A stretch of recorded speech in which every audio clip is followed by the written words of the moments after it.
형제 자매가 남이 되는 순간 당신도 겪고 있나요? 언니랑요? 솔직히 이제 친구보다 더 어색해요. 혹시 여러분도 이런 말 마음속으로 한 적 있으신가요?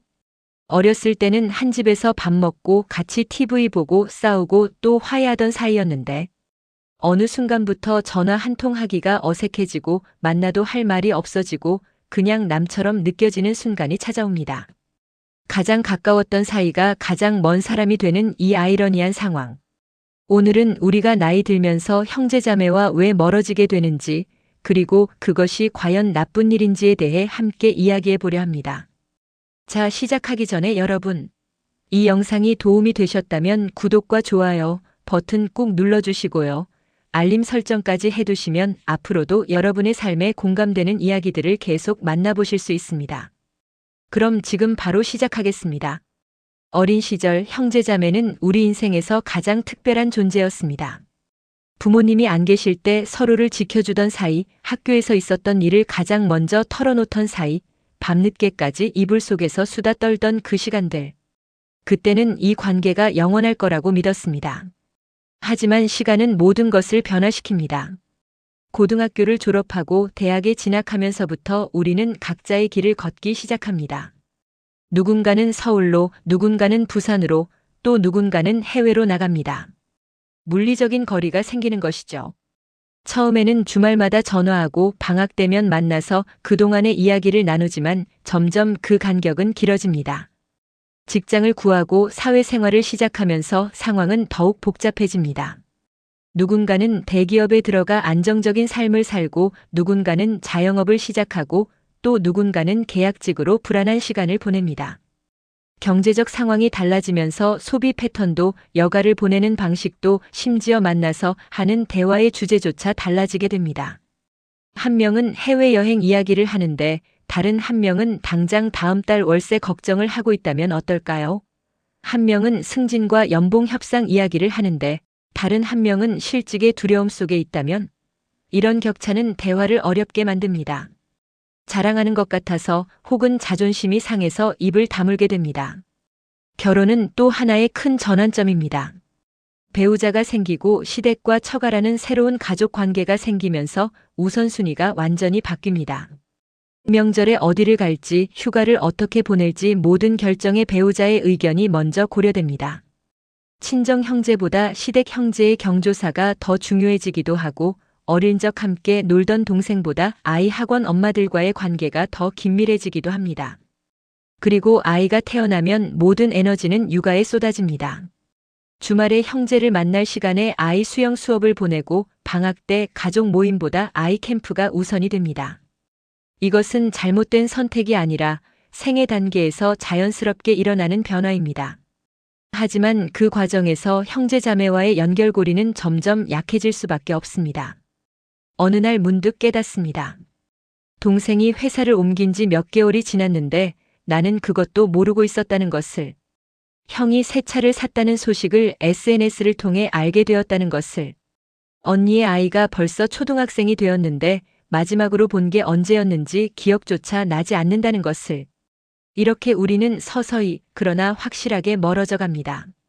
그런데 형제 관계를 단순히 멀어지게만 하는 것이 아니라 때로는 깊은 상처와 원망으로 가득 채우는 결정적인 요소가 있습니다. 바로 돈 문제입니다. 부모님이 건강하실 때는 별 문제가 없습니다. 명절 때 만나 밥 먹고 부모님 생신 때 용돈 조금씩 드리는 것으로 형제로서의 도리는 다했다고 생각합니다. 하지만 부모님이 나이 드시고 건강이 악화되기 시작하면서 상황은 완전히 달라집니다. 병원비가 문제가 됩니다. 큰 수술이 필요하거나 장기 입원이 필요한 경우 비용은 생각보다 훨씬 큽니다. 이때 형제들 사이에서 누가 얼마를 부담할 것인가라는 민감한 이야기가 시작됩니다. 가장 경제적 여유가 있는 형제가 더 많이 내야 한다는 암묵적인 압박이 생기고 반대로 그 형제는 왜 나만 더 내야 하지? 라는 불만을 갖게 됩니다. 더 큰 문제는 부모님 모시기입니다. 같이 살며 모시는 것과 가끔 찾아뵙는 것은 전혀 다른 차원의 헌신입니다. 식사 준비, 병원 동행, 약 챙기기, 밤에 응급 상황 대처 등 실제로 모시는 자녀의 부담은 상상을 초월합니다. 하지만 멀리 사는 형제들은 그 고충을 제대로 이해하지 못합니다. 주말에 한 번씩 들르면 되지 뭐. 요양보호사 쓰면 되잖아. 우리도 바쁘다고. 이런 말들을 들을 때마다 실제로 부모님을 모시는 자녀는 분노와 서러움을 느낍니다. 명절 때 몇 시간 얼굴 비추고 가는 것과 365일 함께 사는 것의 차이를 왜 모르는 걸까요? 그리고 자연스럽게 이런 생각을 하게 됩니다. 나중에 재산 분할할 때는 똑같이 나눠 가지려고 하겠지? 상속 문제는 형제 관계를 완전히 파괴할 수도 있는 뇌관입니다. 부모님이 살아계실 때는 차마 꺼내기 어려운 이야기지만 돌아가신 후에는 피할 수 없는 현실이 됩니다. 법적으로는 균등 분할이 원칙이지만 감정적으로는 더 헌신한 사람이 더 많이 받아야 하는 것 아닌가? 라는 생각이 듭니다. 나는 10년 넘게 모셨는데 너는 명절 때나 왔잖아. 나는 병원비 수천만 원을 댔는데 너는 뭘 했어? 형은 아들이라고 대학 등록금 다 대주고 나는 여자라고 고등학교만 보내더니 이제 와서 똑같이 나누자고. 이런 말들이 오가는 순간 형제는 더 이상 가족이 아니라 재산을 놓고 다투는 타인이 되어버립니다. 변호사 사무실에서 서로 얼굴을 붉히고 법정까지 가는 경우도 드물지 않습니다. 돈 문제는 비단 부모님 일만이 아닙니다. 형제 사이에서도 일어납니다. 잠깐만 빌려줘라는 말로 시작해서 갚지 않는 동생, 사업 자금을 대달라며 보증을 요구하는 형 가족인데 이 정도도 못해줘? 라며 감정적으로 압박하는 언니. 이런 일들이 반복되면 형제 관계는 신뢰가 아닌 경계의 관계로 변합니다. 가장 슬픈 것은 돈 문제가 생기기 전까지는 사이가 좋았다는 것입니다. 어릴 적 함께 자란 추억, 힘들 때 서로 위로하던 시간들이 모두 무색해지는 순간입니다. 결국 우리는 깨닫게 됩니다. 혈육이라는 끈도 돈 앞에서는 생각보다 약하다는 것을. 결혼은 인생의 축복이지만 동시에 원래 가족과의 관계를 재정의하는 계기가 됩니다. 특히 형제자매와의 관계에서 가장 큰 변화를 가져오는 사건이기도 합니다. 결혼 전까지 우리의 1순위 가족은 부모님과 형제자매였습니다. 주말에 친정에 가서 부모님과 시간을 보내고 동생이 힘들다고 하면 달려가서 이야기를 들어주고 형이 이사한다고 하면 당연히 가서 도와주었습니다. 이것이 가족의 당연한 모습이었습니다. 하지만 결혼 후에는 배우자가 최우선이 됩니다. 이것은 자연스러운 일이며 건강한 결혼 생활을 위해 필요한 변화입니다. 배우자의 의견을 먼저 고려하고 배우자의 스케줄에 맞추고 배우자 가족과의 관계도 신경 써야 합니다. 여기에 아이까지 생기면 우선순위는 더욱 명확해집니다. 배우자와 자녀가 핵심이고 원가족은 그 다음이 됩니다. 이 과정에서 형제자매는 자연스럽게 뒷전으로 밀려납니다. 동생이 주말에 만나자고 해도 아이 학원 데려다 줘야 해서라고 답하게 되고 언니가 같이 영화 보러 가자고 해도 남편이랑 약속이 있어서라고 거절하게 됩니다. 몇 번 이런 일이 반복되면 형제들도 더 이상 연락하지 않습니다.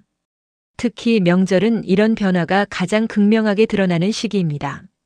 결혼 전에는 명절이 가족이 모두 모이는 즐거운 시간이었지만 결혼 후에는 복잡한 계산이 필요한 이벤트가 됩니다. 이번 추석은 시댁, 그럼 설은 친정 이런 식으로 번갈아 가야 하고 양쪽 부모님의 기대를 모두 충족시키기는 불가능합니다. 형제들이 모두 결혼하면 상황은 더 복잡해집니다. 각자의 배우자와 자녀들까지 함께 모이면 예전처럼 편하게 이야기하기 어렵습니다. 조카들 챙기느라 정신없고 서로의 배우자를 신경 쓰느라 조심스럽고 예전처럼 허물없이 농담하거나 속마음을 털어놓기 어려워집니다. 더욱이 배우자와 원가족 사이에서 갈등이 생기기도 합니다. 당신 동생이 너무 무례하게 말하더라. 당신 형님이 우리 애한테 함부로 하던데요. 처제가 맨날 돈 빌려달라고 하는 것 같던데 이제 그만 좀 해줘요. 이런 말들을 배우자에게서 듣게 되면 형제와의 관계는 더욱 어색하고 불편해집니다. 배우자 입장에서는 시댁이나 처가 형제자매가 원래 자신의 가족이 아니기 때문에 거리감을 느끼는 것이 당연합니다. 반면 원래 형제 입장에서는 왜 결혼하고 나서 이렇게 변했어? 예전에는 안 그랬잖아라는 서운함을 느낍니다. 이런 감정의 엇갈림이 계속되면서 형제 관계는 점점 형식적으로 변해갑니다. 자녀가 있는 경우 육아 방식의 차이도 거리를 만듭니다. 한 형제는 자유방임형 육아를 하고 다른 형제는 철저한 계획형 육아를 한다면 만날 때마다 은근한 비교와 충고가 오갑니다. 너는 애를 너무 풀어놓는 것 같아. 너는 애한테 너무 스트레스 주는 거 아니야? 이런 말들은 서로를 불편하게 만듭니다. 경제적 격차가 있는 경우는 더욱 어렵습니다. 한 형제는 아이를 사립학교에 보내고 해외 캠프를 보내는데 다른 형제는 학원비 마련도 빠듯하다면 함께 모였을 때 대화가 자연스럽게 이어지기 어렵습니다. 아이들끼리도 자연스럽게 격차를 느끼고 그것이 어른들의 관계에까지 영향을 미칩니다. 결국 우리는 인정하게 됩니다. 결혼과 함께 우리는 새로운 가족을 만들었고 그 과정에서 원래의 가족, 특히 형제자매와는 자연스럽게 거리가 생겼다는 것을. 이것은 누구의 잘못도 아닌 인생의 자연스러운 흐름입니다. 나이가 들면서 이상한 일이 벌어집니다. 어릴 적 별것 아니라고 생각하며 넘겼던 일들이 수십 년이 지난 지금 갑자기 떠오르며 마음을 아프게 하는 것입니다. 그리고 그 상처들은 대부분 형제자매와 관련되어 있습니다. 넌 공부 못하니까 대학은 포기해라. 형 등록금 대야 한다. 부모님의 이 한마디가 40년이 지난 지금도 가슴에 박혀 있습니다. 당시에는 집안 형편이 어려웠으니 어쩔 수 없다고 스스로를 설득했지만 이제는 다릅니다. 그 형은 대학 나와서 좋은 직장 다니고 편하게 사는데 나는 평생 학벌 콤플렉스를 안고 살아야 했습니다. 딸은 시집 가면 남의 집 식구야. 아들이 대를 이어야지. 명절 때마다 들었던 이 말이 얼마나 차별적이었는지 젊었을 때는 몰랐습니다. 그저 그런가 보다 했습니다. 하지만 이제 나도 나이가 들고 세상을 보는 눈이 달라지면서 그것이 얼마나 부당한 대우였는지 깨닫게 됩니다. 부모님을 모시는 것은 딸도 똑같이 하면서 재산은 아들만 받는 것이 과연 정당한가? 형제 사이의 비교는 또 다른 상처입니다. 너는 왜 오빠처럼 못하니? 언니는 이렇게 했는데 너는 뭐하니?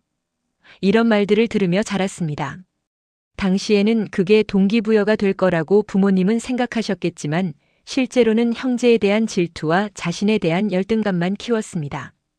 어떤 경우에는 더 직접적인 무시나 괴롭힘이 있었습니다. 나이 차이가 많이 나는 형제의 경우 어린 동생은 형이나 누나에게 종종 무시당하거나 심지어 괴롭힘을 당하기도 합니다. 꼬맹이는 가만히 있어. 너는 아직 어려서 몰라 같은 말들, 장난이라는 이름으로 행해진 놀림들. 당시에는 그냥 넘어갔지만 지금 생각해보면 그것도 일종의 폭력이었습니다. 재미있는 것은 어릴 때는 이런 일들을 그냥 넘겼다는 것입니다. 가족이니까 형제니까 당연하다고 생각했습니다. 화가 나도 금방 풀렸고 서운해도 곧 잊어버렸습니다. 그런데 나이가 들수록 이 기억들이 자꾸 떠오릅니다. 특히 현재 형제 관계에서 불편함이나 갈등이 있을 때 과거의 상처들이 함께 되살아나며 감정을 증폭시킵니다. 그래, 어릴 때부터 항상 나만 차별받았지. 지금도 똑같네. 이런 생각이 들면서 현재의 작은 문제도 과거의 큰 상처와 연결되어 더 크게 느껴집니다. 심리학에서는 이것을 누적된 미해결 감정이라고 합니다. 당시에 제대로 표현하지 못하고 해결하지 못한 감정들이 무의식 속에 쌓여 있다가 나이가 들면서 처리할 여유가 생기자 비로소 의식 위로 떠오르는 것입니다. 더욱이 나이가 들면 인생을 되돌아보게 됩니다. 내 인생이 이렇게 된 것이 혹시 그때 그 일 때문은 아닐까? 하는 생각을 하게 됩니다. 대학을 못 간 것, 좋은 직장을 구하지 못한 것, 경제적으로 어려운 것. 이 모든 것이 어릴 적 받았던 차별과 무관하지 않다고 느껴집니다. 그리고 그 원망은 자연스럽게 형제에게로 향합니다. 문제는 이 감정들을 표현하기가 쉽지 않다는 것입니다. 수십 년이 지난 일을 지금 와서 꺼내면 너 아직도 그 이야기야? 다 지나간 일인데 왜 그래? 같은 반응이 돌아옵니다. 형제들은 그 일을 기억도 못하거나 기억하더라도 별것 아니었다고 생각합니다. 이런 반응은 상처받은 사람을 더욱 외롭게 만듭니다. 결국 많은 사람들이 이 감정들을 속으로 사귀며 살아갑니다. 그리고 그 과정에서 형제와 점점 더 멀어집니다. 만나도 진심 어린 대화를 나누지 못하고 형식적인 관계만 유지합니다. 왜냐하면 진심을 나누려면 그 오래된 상처들을 꺼내야 하는데 그럴 용기도 에너지도 기대도 없기 때문입니다. 이쯤에서 우리는 중요한 질문을 던져야 합니다. 형제자매와 멀어지는 것이 과연 나쁜 일일까요? 우리는 반드시 가까워야만 할까요? 젊었을 때는 그렇게 생각했습니다. 가족인데 가까워야지, 형제는 평생 가는 관계인데 나이 들어서 남는 건 가족뿐이야 같은 말들을 당연하게 받아들였습니다. 그래서 불편해도 참고 서운해도 넘기고 상처받아도 애써 관계를 유지하려고 노력했습니다. 하지만 나이가 들면서 깨닫게 됩니다. 건강한 거리두기도 관계의 한 형태라는 것을. 가까움이 항상 좋은 것만은 아니며 때로는 적당한 거리가 서로를 더 편하게 한다는 것을 말입니다. 거리두기는 관계 끊기와 다릅니다. 완전히 연락을 끊고 남처럼 지내는 것이 아니라 서로에게 상처 주지 않을 만큼의 적절한 거리를 유지하는 것입니다. 명절 때 만나서 밥 먹고 부모님 일로 필요하면 연락하고 큰일 있을 때 도와주되 일상적으로 깊이 개입하지 않는 것입니다. 이런 거리두기를 선택하는 것은 어떤 면에서 성숙함의 표시입니다. 젊었을 때는 가족이니까 참아야 해라고 생각하며 자신을 희생했습니다. 하지만 이제는 굳이 참지 않아도 된다는 것을 압니다. 불편한 관계를 억지로 유지하는 것보다 편안한 거리를 유지하는 것이 나 자신을 위해서 그리고 상대를 위해서도 더 나은 선택일 수 있습니다. 특히 오래된 상처가 있거나 근본적인 가치관 차이가 있거나 경제적 문제로 갈등이 있는 경우 억지로 가까이 지내려다 보면 더 큰 상처만 생깁니다. 왜 이해해주지 않지? 왜 변하지 않지? 하며 기대하고 실망하는 것을 반복하는 것보다 우리는 이 정도 거리가 적당해라고 인정하는 것이 훨씬 건강합니다. 거리를 둔다는 것은 미워한다는 뜻이 아닙니다. 여전히 형제의 안녕을 바라고 좋은 일이 있으면 기뻐하고 어려운 일이 있으면 걱정할 수 있습니다. 다만 서로의 삶에 깊숙이 개입하지 않을 뿐입니다. 이것은 무관심이 아니라 서로의 경계를 존중하는 것입니다. 또한 거리두기는 집착에서 벗어나는 것이기도 합니다. 형제니까 무조건 친해야 해, 가족인데 이 정도는 해줘야지 같은 강박에서 자유로워지는 것입니다. 혈연이라는 이유만으로 무한한 헌신과 희생을 요구하는 것은 건강한 관계가 아닙니다. 서로가 부담스럽지 않은 선에서 도울 수 있을 때 돕고 필요할 때 연락하는 것으로 충분합니다. 흥미롭게도 이렇게 거리를 두고 나면 오히려 관계가 나아지는 경우도 많습니다. 서로에게 기대하는 것이 줄어들면서 실망할 일도 줄어들고 만날 때 억지로 친한 척하지 않아도 되니 더 편안해집니다. 1년에 몇 번 보지 않기 때문에 볼 때마다 반갑기도 하고 서로의 안부를 진심으로 궁금해하게 됩니다. 물론 이것이 모든 사람에게 맞는 답은 아닙니다. 여전히 형제와 매우 가깝게 지내며 행복한 사람들도 많습니다. 어른이 되어서도 자주 만나고 서로의 고민을 나누고 함께 여행도 가는 형제들. 그들에게는 그것이 맞는 관계입니다. 중요한 것은 선택입니다. 내가 편한 거리를, 내가 감당할 수 있는 관계의 깊이를 스스로 선택하는 것.